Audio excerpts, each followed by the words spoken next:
Hello friend, आप सभी का स्वागत है अभिजीत स्टडी पॉइंट चैनल में।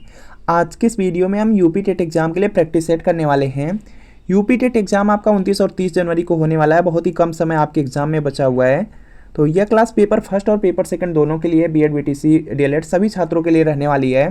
और आज की क्लास में हम बाल विकास और हिंदी के प्रश्न करेंगे। टोटल 60 प्रश्न करेंगे और 60 प्रश्नों में कितने प्रश्न आपके बिल्कुल सही होते हैं यह कमेंट आप जरूर कीजिएगा। क्लास बहुत ज़्यादा इंपॉर्टेंट है और यूपी टेट एग्जाम को भी पास करना आपके लिए बहुत ज़्यादा कंपलसरी है। तो चलिए, क्लास का पहला प्रश्न है, शिक्षा के संदर्भ में समाजीकरण से तात्पर्य है। समाजीकरण दिया गया है तो यहाँ पे समाजीकरण का तात्पर्य हो जाएगा सामाजिक वातावरण में अनुकूलन और जो समायोजन है। तो यहाँ पे क्या होगा, फर्स्ट वाला आपका बिल्कुल राइट आंसर हो जाएगा, इंपॉर्टेंट है। अगला प्रश्न है, निम्न में से एक प्राथमिक स्तर के शिक्षक के लिए सबसे महत्वपूर्ण गुण कौन सा है। तो इसका देखिए आपको यहाँ पे सही जवाब बताना है। प्राथमिक स्तर के शिक्षक के लिए जो सबसे महत्वपूर्ण गुण है वह होना चाहिए धैर्य और उनमें लगन होना चाहिए शिक्षक में। तो यहाँ पर देखेंगे जो फोर्थ दिया गया, फोर्थ वाला आपका बिल्कुल राइट आंसर हो जाएगा। अगला प्रश्न आपके सामने की नर्सरी कक्षा में शुरुआत करने के लिए कौन सी विषय वस्तु सबसे अच्छी है। आपसे थीम के बारे में पूछ लिया गया। तो यहाँ पे जो थीम होनी चाहिए वह होना चाहिए मेरा परिवार। ऑप्शन नंबर यहाँ पे थर्ड वाला बिल्कुल राइट आंसर हो जाएगा। अगला प्रश्न आपके सामने कि जिला प्राथमिक शिक्षा कार्यक्रम किस वर्ष लागू किया गया था। तो इसका देखिए आपको यहाँ पे सही जवाब बताना है। जो जिला प्राथमिक शिक्षा कार्यक्रम था वह 1993 में लागू किया गया था। तो सेकंड वाला आपका राइट आंसर हो जाएगा। शिक्षा का उद्देश्य है, तो इसका देखिए आपको यहाँ पे सही जवाब बताना है। देखिए जो शिक्षा का उद्देश्य है वह होता है कि सभी लोगों को या सभी बच्चों को एक अच्छा नागरिक बनाना, ऐसे व्यक्तियों का निर्माण जो समाज के लिए उपयोगी हों, व्यवहारिकता का निर्माण करना, यह सब शिक्षा के उद्देश्य हैं। तो यहाँ पे उपरोक्त सभी होगा, फोर्थ वाला आपका बिल्कुल राइट आंसर हो जाएगा। इसके बाद देखेंगे अगला प्रश्न आपका यहाँ पे दिया गया है और सभी लोग प्रयास करेंगे इसका बिल्कुल राइट आंसर करने का। फ्रोबेल ने निम्न में से किस खेल पर प्रमुख बल दिया। तो इसका देखिए आपको यहाँ पे सही जवाब बताना है। जो फ्रोबेल थे उन्होंने गेंद के खेल पे सबसे ज़्यादा बल दिए थे। तो यहाँ पे क्या होगा, फर्स्ट वाला आपका बिल्कुल राइट आंसर हो जाएगा। अगला प्रश्न है, प्रयोगात्मक विधि को सर्वप्रथम प्रस्तावित किया। तो इसका देखिए आपको यहाँ पे सही जवाब बताना है। यहाँ पे दिया गया प्रयोगात्मक विधि दिया गया है। तो विलहेल्म उंट ने दिया था। तो यहाँ पे थर्ड वाला आपका राइट आंसर हो जाएगा, इन्होंने ही प्रस्तावित किया था। बालक का चिंतन किसके द्वारा प्रदर्शित नहीं होता है यह आपको बताना है और यहाँ पे इसका राइट आंसर हो जाएगा। देखेंगे जो बालक का चिंतन होता है वह आत्म केंद्रिकता, यथार्थवाद, सजीवतावाद पर यहाँ पे प्रदर्शित होता है यहाँ पे, लेकिन वैयक्तिकवाद द्वारा प्रदर्शित नहीं होता। तो फोर्थ वाला राइट आंसर होगा। अगला प्रश्न आपके सामने कि पियाजे के सिद्धांत के अनुसार निम्नलिखित में से कौन सा व्यक्ति के संज्ञानात्मक विकास को प्रभावित नहीं करेगा। तो इसका देखिए आपको यहाँ पे सही जवाब बताना है। देखिए दिया गया है जो पियाजे का सिद्धांत है उसके अनुसार निम्नलिखित में से कौन सा व्यक्ति के संज्ञानात्मक विकास को प्रभावित नहीं करेगा। जो संज्ञानात्मक विकास है उसे देखेंगे प्रभावित करने में भाषा, परिपक्वन और क्रियाकलाप आएगा, लेकिन सामाजिक अनुभव इसमें यहाँ पे कोई भी प्रभाव नहीं डालेगा। तो यहाँ पे सेकंड वाला आपसे का राइट आंसर हो जाएगा। आपसे पूछा गया प्रभावित नहीं करेगा, तो सेकंड वाला। इनमें से कौन सा त्रितंत्रीय सिद्धांत में व्यवहारिक बुद्धि का अभिप्राय नहीं है। तो इसका देखिए आपको सही जवाब बताना है। तो यहाँ पे ध्यान से देखेंगे तो हो जाएगा केवल अपने विषय में व्यवहारिक रूप से विचार करना। तो यहाँ पे सेकंड वाला राइट आंसर होगा। अगला प्रश्न आपके सामने, जल्दी से यहाँ पे पूरा प्रश्न अच्छी तरीके से पढ़ेंगे, उसके बाद आपको आंसर करना है। कोई भी नाराज हो सकता है यह आसान है, परंतु एक सही व्यक्ति के ऊपर सही मात्रा में, सही समय पर, सही उद्देश्य के लिए तथा सही तरीके से नाराज होना आसान नहीं है, यह संबंधित है। तो यहाँ पे इसका राइट आंसर हो जाएगा संवेगात्मक विकास से संबंधित है। तो यहाँ पे फर्स्ट वाला आपका बिल्कुल राइट आंसर हो जाएगा। अगला प्रश्न है, विकृत लिखावट से संबंधित लिखने की योग्यता में कमी किसका एक लक्षण है। तो इसका देखिए आपको यहाँ पे सही जवाब बताना है। आपसे कई बार बता दिया गया है कि जो यूपी टेट एग्जाम है, जो आपका सी टेट एग्जाम है, दोनों में इस टॉपिक से रिलेटेड प्रश्न आपका पूछा ही पूछा जाता है। जो आपका विकार से रिलेटेड प्रश्न है, अक्षमता से रिलेटेड प्रश्न, वह पूछा ही पूछा जाता है।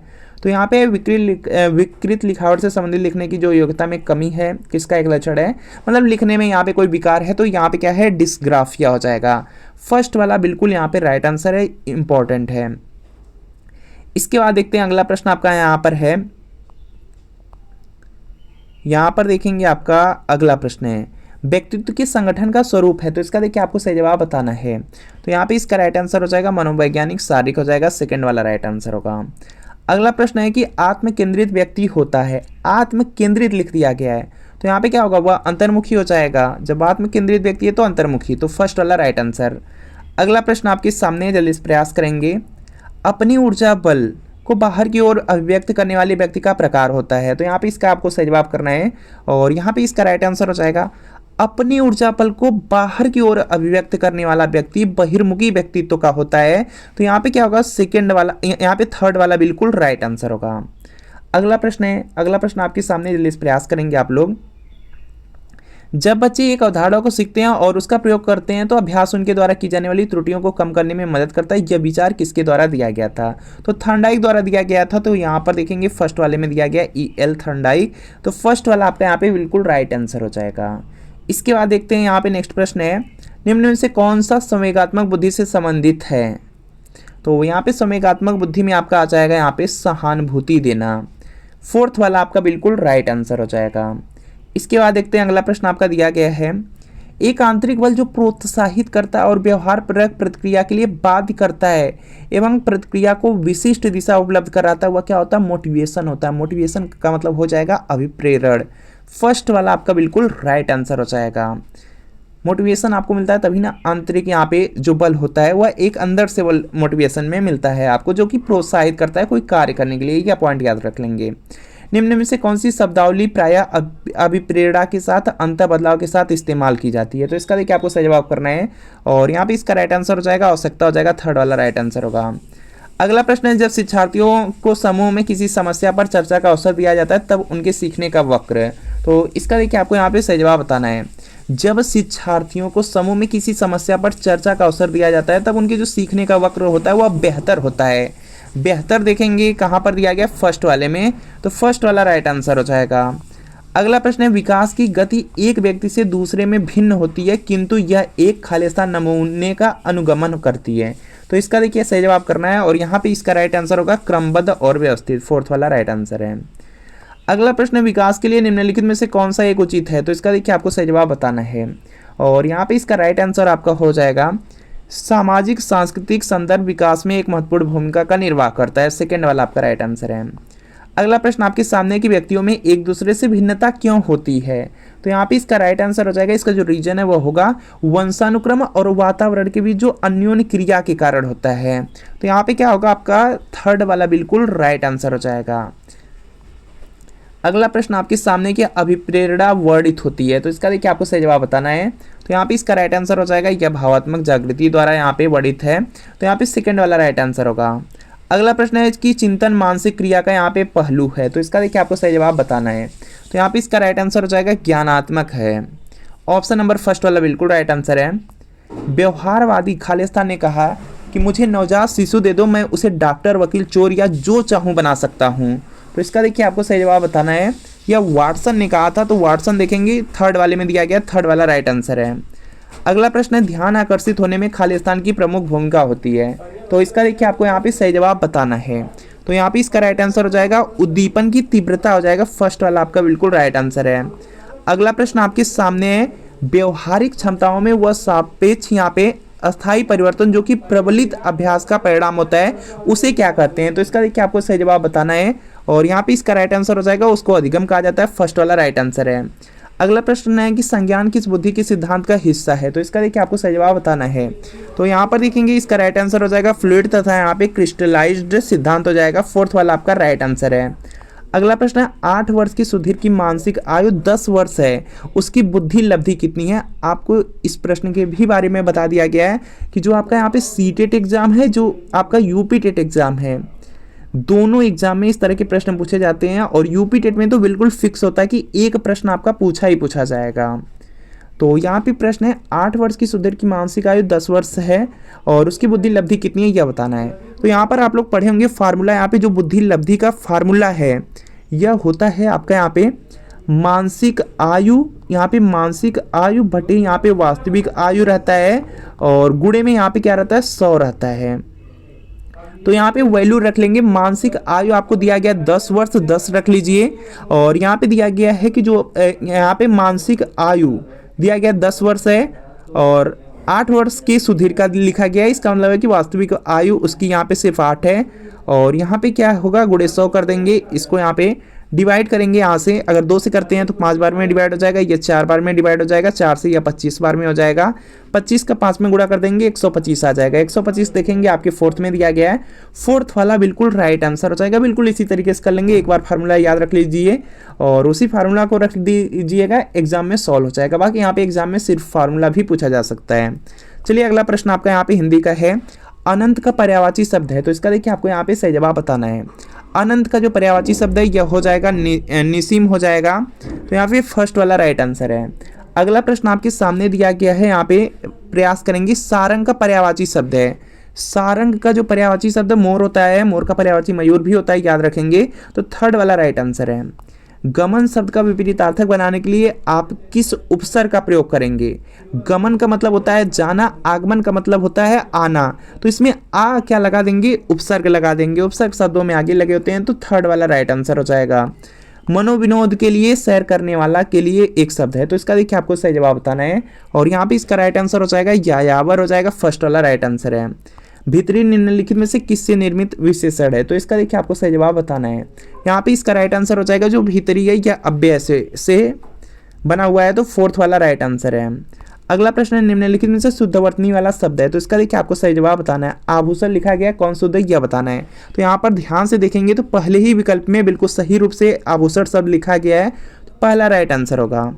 अगला प्रश्न है, निम्नलिखित में से शुद्धवर्तनी वाला शब्द है, तो इसका देखिए आपको सही जवाब बताना है। तो यहाँ पे इसका राइट आंसर हो जाएगा, यहाँ पे प्रत्येक शब्द लिखा गया, किसकी वर्तनी शुद्ध है यह बताना है। तो आप लोग बहुत ज़्यादा यहाँ पे सिंपल प्रश्न है तो कर ही लेंगे। तो यहाँ पे क्या होगा, फोर्थ वाला बिल्कुल राइट आंसर हो जाएगा। निम्न में ई स्वर का सही उच्चारण स्थान है, तो इसका देखिए आपको सही जवाब बताना है। तो यहाँ पे देखेंगे इसका जो राइट आंसर है यह देखिए हो जाएगा, यहाँ पे तालु हो जाएगा। तालु देखेंगे यहाँ पे सेकंड वाले में दिया गया, सेकंड वाला राइट आंसर है। इसके बाद देखेंगे नेक्स्ट, निम्नलिखित में से तत्सम शब्द है, तो इसका देखिए आपको सही जवाब बताना है। तो यहाँ पे इसका राइट आंसर हो जाएगा, यहाँ पे तत्सम शब्द पूछा गया त्वरित। त्वरित हो जाएगा, जो संस्कृत शब्द होते हैं वह आपके तत्सम शब्द होते हैं, तो यहाँ पे फर्स्ट वाला राइट आंसर है। अगला प्रश्न, नीचे दिए गए विकल्पों में से तद्भव शब्द का चयन कीजिए, तो इसका देखिए आपको सही जवाब बताना है। तो यहाँ पे इसका राइट आंसर हो जाएगा, यहाँ पे तद्भव आपसे पूछ लिया गया। तो यहाँ पर देखेंगे जो मुह शब्द दिया गया है यह क्या है, तद्भव शब्द है। इसका यहाँ पे तत्सम क्या होता है, मुख होता है, तो यहाँ पे सेकंड वाला राइट आंसर हो जाएगा। 19-20 होना मुहावरे का सही अर्थ है, तो इसका देखिए आपको सही जवाब बताना है। तो यहाँ पे इसका राइट आंसर होगा कि एक का दूसरे से थोड़ा अच्छा होना। 19-20 का फर्क है, तो वही है आपका यहाँ पे सेकंड वाला राइट आंसर है। अगला प्रश्न आपका है कि निम्न में से किसमें मूल शब्द और प्रत्यय सही अलग हैं, तो इसका देखिए आपको सही जवाब बताना है। तो यहाँ पर देखेंगे लड़धन आंखों से बन रहा है आपका लड़ाकू, जो कि यहाँ पे सही रूप से दिया गया है, तो फोर्थ वाला आपका राइट आंसर है। इसमें मूल शब्द आपका हो जाएगा लड़ और प्रत्यय हो जाएगा आंकू। इसके अलावा सबके सब गलत हैं। इसके बाद देखेंगे नेक्स्ट, निम्नलिखित में से उपसर्ग के योग से बना हुआ शब्द है, तो इसका देखिए आपको सही जवाब बताना है। तो यहाँ पर देखेंगे आपको पता है कि उपसर्ग के बारे में पता है कि जो शब्दों में या आगे ही लगे होते हैं, तो इसमें देखेंगे अवतार शब्द में यहाँ पे उपसर्ग है, और यहाँ पर देखेंगे इसका अर्थ भी निकल रहा है अलग करने पे, तो यहाँ पे क्या होगा, थर्ड वाला राइट आंसर होगा। अगला प्रश्न है, राजभाषा किसे कहते हैं, तो इसका देखिए आपको सही जवाब बताना है। तो यहाँ पे इसका राइट आंसर हो जाएगा, जिसका प्रयोग सरकारी कामकाज में होता है उसको राजभाषा कहते हैं। यह पॉइंट याद रखेंगे, यहाँ पर क्या रखेंगे, याद रखेंगे जिसका प्रयोग सरकारी कामकाज में होता है उसको राजभाषा कहा जाता है, और जिसका वह भाषा जिसका यहाँ पे प्रयोग पूरे देश में होता है, पूरे देश में एक ही भाषा का अगर प्रयोग हो रहा है तो उसे राष्ट्रभाषा कहते हैं। यह पॉइंट याद रख लेंगे, बहुत सारे छात्र यहाँ पे गलत करते हैं। राजभाषा का मतलब है कि उस देश के जो भी सरकारी कामकाज रहेंगे उसी भाषा में प्रयोग होंगे। और यहाँ पे नेक्स्ट, वीर रस का स्थायी भाव क्या है, तो इसका देखिए आपको सही जवाब बताना है। वीर रस का स्थायी भाव होता है उत्साह, और जो भी यहाँ पे रस है रस को पढ़ लीजिए, एक प्रश्न आपका बिल्कुल फिक्स है आपके एग्जाम में, तो यहाँ पे थर्ड वाला बिल्कुल राइट आंसर है। अगला प्रश्न आपके सामने है कि राणा की पुतली फिरी नहीं जब तक चेतक मुड़ जाता था, इन पंक्तियों के रचयिता हैं, तो इसका देखिए आपको सही जवाब बताना है। तो यहाँ पे इसका राइट आंसर हो जाएगा श्याम नारायण पांडे, थर्ड वाला बिल्कुल राइट आंसर। अगला प्रश्न आपके सामने है कि जाके प्रिय न राम वैदेही ताजिए ताहि वैरिसम यद्यपि परम सनहि, इन पंक्तियों के रचनाकार हैं, तो इसका देखिए आपको सही जवाब करना है। यहाँ पे इसका राइट आंसर होगा तुलसीदास हो जाएंगे, फर्स्ट वाला बिल्कुल राइट आंसर है। अगला प्रश्न निम्नलिखित में कर्ता कारक नहीं है, तो इसका देखिए आपको सही जवाब बताना है। और यहाँ पे इसका राइट आंसर हो जाएगा आपका कर्ता कारक नहीं है दिया गया है, तो यहाँ पे क्या हो जाएगा आपका, ध्यान से देखेंगे तो यहाँ पे फोर्थ हो जाएगा, फोर्थ बिल्कुल राइट आंसर होगा। इसके बाद देखते हैं यहाँ पे नेक्स्ट है निम्नलिखित में तत्पुरुष समास है, तो इसका देखिए आपको सही जवाब बताना है। तो यहाँ पे इसका राइट आंसर हो जाएगा, यहाँ पे तत्पुरुष समास आपसे पूछ लिया गया है, तो यहाँ पे इसका राइट आंसर हो जाएगा शिवार्पण हो जाएगा, सेकंड वाला राइट आंसर होगा। अगला प्रश्न बालक की भाषा सभ्य एवं सुसंस्कृत बनाने में योगदान है, तो इसका देखिए आपको सही जवाब बताना है। तो यहाँ पर देखेंगे जो बालक होते हैं, बालक की जो भाषा होती है उसको सभ्य सुसंस्कृत बनाने में यहाँ पर देखेंगे परिवार का योगदान रहता है, विद्यालय का भी योगदान रहता है, समाज का भी योगदान रहता है, तो इन सभी का आ जाएगा, फोर्थ वाला राइट आंसर होगा।